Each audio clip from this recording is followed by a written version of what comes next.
BSc part प्रथम, botany paper second, microbiology, mycology and plant pathology के अंतर्गत आज हम आपको वाइट रस्ट ऑफ क्रूसीफेरी से आप क्या समझते हैं, इस रोग के लक्षण, रोग वाहक एवं नियंत्रण लिखिए के बारे में अवगत कराएंगे। मैं CL Pariyar, associate professor botany, government SLS college Kaladar. जैसे कि नाम से ही परिचित है, white rust of cruciferae is a disease in plants caused by the oomycetes albugo candida, जो कि फंजाई के क्लास ओमाइसिटीज का मेंबर एल्बिगो कैंडिडा के द्वारा यह रोग होता है। वन और its close relatives plant susceptible to this disease generally include one member of the brassicaceae family, अर्थात जो क्रूसीफेरी फैमिली है उसके अधिकांश मेंबर्स में ये रोग पाया जाता है। White rust has been known to cause agriculture losses in fields cultivating member of the family including broccoli, cauliflower and Indian mustard. India has a sustained significant losses in the cultivation of oilseed brassicas. Losses in area of India have ranged between 17% to yield losses and 60% yield loss in the case of mustard seed alone. Whenever we talk about the symptoms of the infection, include chlorosis on the leaf surface, white blister-like growth on the underside of leaves and on the stem of the plants, and swelling of the roots. In addition, abnormalities in the growth of the host can occur with more serious infection. These abnormalities can include deformation of flowers, twisting और distortion of the plant's matter and stability। अर्थात हम बात करें कि what is white rust Hindi में, यानी जो पादप रोग वैज्ञानिकों के अनुसार सफ़ेद रोली सरसों के अति भयंकर बीज व भूमि जनित रोग है। इसके कारण पत्तियों की सतह पर सफ़ेद रंग के उभरे हुए फफोले दिखाई देते हैं।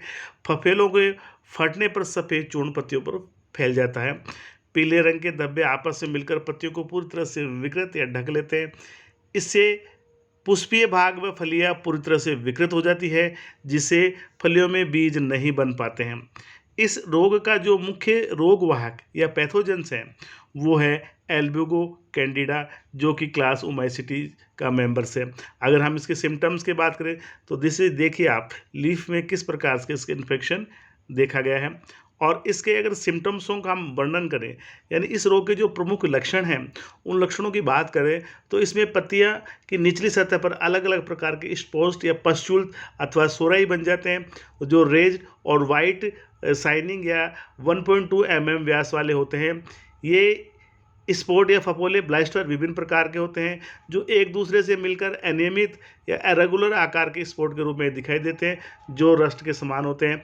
इन्हीं जो करेक्टर्स इन सिम्टम्स हैं, ये लक्षण वाइट रस्ट ऑफ क्रूसीफेरी कहते हैं। इसमें अधिकतर पौधों की जो पत्तियां हैं रूपांतरित नहीं होती। कुछ होस्ट के संक्रमित तनों इन्फेक्टेड स्टेम की पत्तियां थिक, मांसल, फ्लेसी अथवा मुड़ जाती है, अर्थात इनलोड हो जाती है। रोग के उग्र होने पर ये पत्तियां छोटे आकार की रह जाती है। ब्लास्टर तथा पोषक तत्वों पर एपिडर्मिस फट जाती है, जिससे कि निचली सतह पर, जो पत्ती की निचली सतह पर लोअर सरफेस पर सफ़ेद वाइट पाउडर फैला हुआ दिखाई देता था। लोअर सरफेस देखते हैं लीफ की तो उस पर हमें एक पाउडर दिखाई देगा, वाइट पाउडर। तो इस कारण से ये इसके लक्षण हैं। इसी तरह अगर अधिक रोगग्रस्त पत्तियों की ऊपरी सतह पर देखेंगे तो भी स्पॉट बन जाते हैं, जब होस्ट के शिशु या यंग तने तथा पुष्पीय भाग फ्लोरिंग पार्ट भी इन्फेक्टेड हो जाते हैं। तो ये कवक या फंजाई सिस्टमेटिक हो जाता है और उत्तक टिश्यूज़ को स्टिमुलेट करके हाइपरट्रोफी या हाइपरप्लेजिया प्रदर्शित करता है, जिससे कि पौधे के विभिन्न अंग डिस्टोर्टेड अर्थात विरूपित तथा बहुत अधिक लंबे या इलोंगेटेड हो जाते हैं। इन्फेक्शन के कारण संपूर्ण पुष्पक्रम इन्फ्लोरेसेंस रोगग्रसित हो जाता है। पुष्प के विभिन्न भाग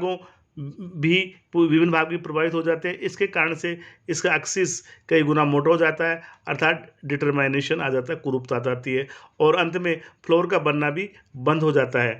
अतः इसके इस फैमिली के जो फ्लावर्स के हैं उसमें कई प्रकार के करेक्टर्स देखने को या मॉडिफिकेशन देखने को मिलते हैं। सिम्टम्स जैसे पहला है, इसके जो फ्लोरल पार्ट्स हैं, फ्लोरल ऑर्गन्स हैं, वो फूलकर स्वलन व फ्लेसी हो जाते हैं। फ्लोर का सामान्य रंग कॉमन कलर न होकर के वो ग्रीन हो जाते हैं। साइक्लिक पुष्प कोन जैसे स्ट्रोबिलाइट पुष्पों में बदल जाते हैं। पेटल्स स्टेमन का झड़ना रुक जाता है। पेटल्स आकार में वृद्धि करते हैं तथा उनमें पूर्व रंग जो पिगमेंट के स्थान पर क्लोरोफिल बनने लगता है, अतः ये ग्रीन कलर के ही दिखाई देते हैं। पुंकेसर या स्टेमन की भी पत्ते की बाती चपटे व हरे रंग के हो जाते हैं। गायनोशियम जो फूल जाता है तथा बड़े आकार का हो जाता है। पोलन ग्रेन तथा बीजांड स्टेरलाइट हो जाते हैं। फलियां या फ्रूट्स आकार में फूल जाते हैं तथा हरे रंग की हो जाती हैं। बीजों की सामान्य परिवर्तन रुक जाता है। अब हम इसकी ईटियोलॉजी पर बात करते हैं, अर्थात ये रोग जो पैथोजन है एल्ब्यूओ कैंडिडा का जो कवकजाल होता है वो माइसीलियम की जो सुविकसित नॉन सेप्टेट इंटरसेलुलर होता है, जिस पर अनेक गुंडिनोबा नोब लाइक जो हस्टोरिया है वो पाए जाते हैं और इन हस्टोरिया के माध्यम से ये होस्ट से पोषण प्राप्त करता है।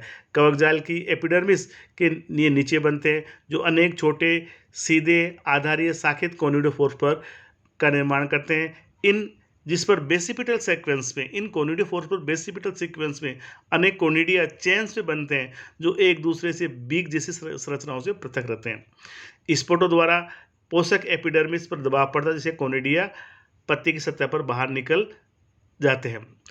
फेवरेबल कंडीशन या अनुकूल परिस्थितियों में यही कोनिडिया अंकुरण करते हैं और जर्मिनेटिंग ट्यूब बनाकर स्वस्थ पौधों के स्टोमेटो द्वारा प्रवेश करते हैं। कुछ विशेष होस्ट में विशेष परिस्थितियों में उस स्पोर का फॉर्मेशन होता है, अर्थात मेल और फीमेल जो रिप्रोडक्टिव ऑर्गन्स हैं एल्ब्यूको के एंथ्रेडियम और ओगोनियम वो बनते हैं और इनकी पोषक की इंटरसेलुलर या इंट्रासेलुलर स्पेस में बनते हैं। उस स्पोर का व्यास 40 से 55 म्यूएम होता है तथा यह गोलाकार ग्लोबुलर होता है जिस पर भूरे रंग का आवरण एपिस्पोर होता है तथा इनका अंकुरण जर्मिनेशन काफ़ी समय बाद होता है। तो इस प्रकार से ये रोग है वो फैलता रहता है।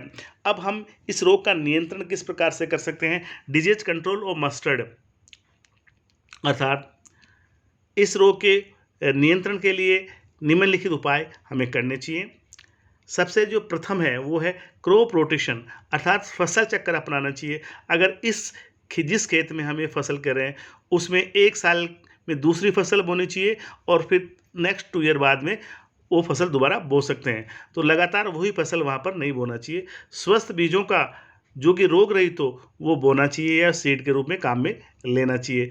खरपतवार को निकाल कर नष्ट कर देना चाहिए। जो भी वीड्स ग्रो कर रही है फसल में उसको निकाल कर नष्ट कर दें या जला दें और पौधों पे समय समय पर 0.08% बोडो मिक्सचर का प्रसारण करना चाहिए।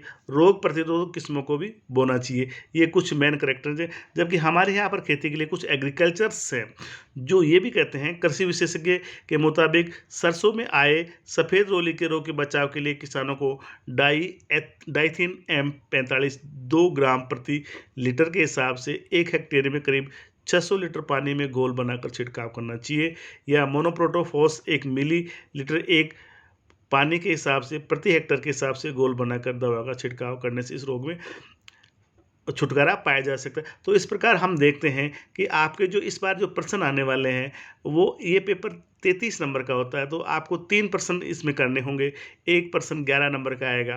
तो इस प्रकार से हम जो प्रश्न पूछा जाए उसका सही और सही उत्तर देना चाहिए ताकि हम अधिकतम अंक प्राप्त कर सकें।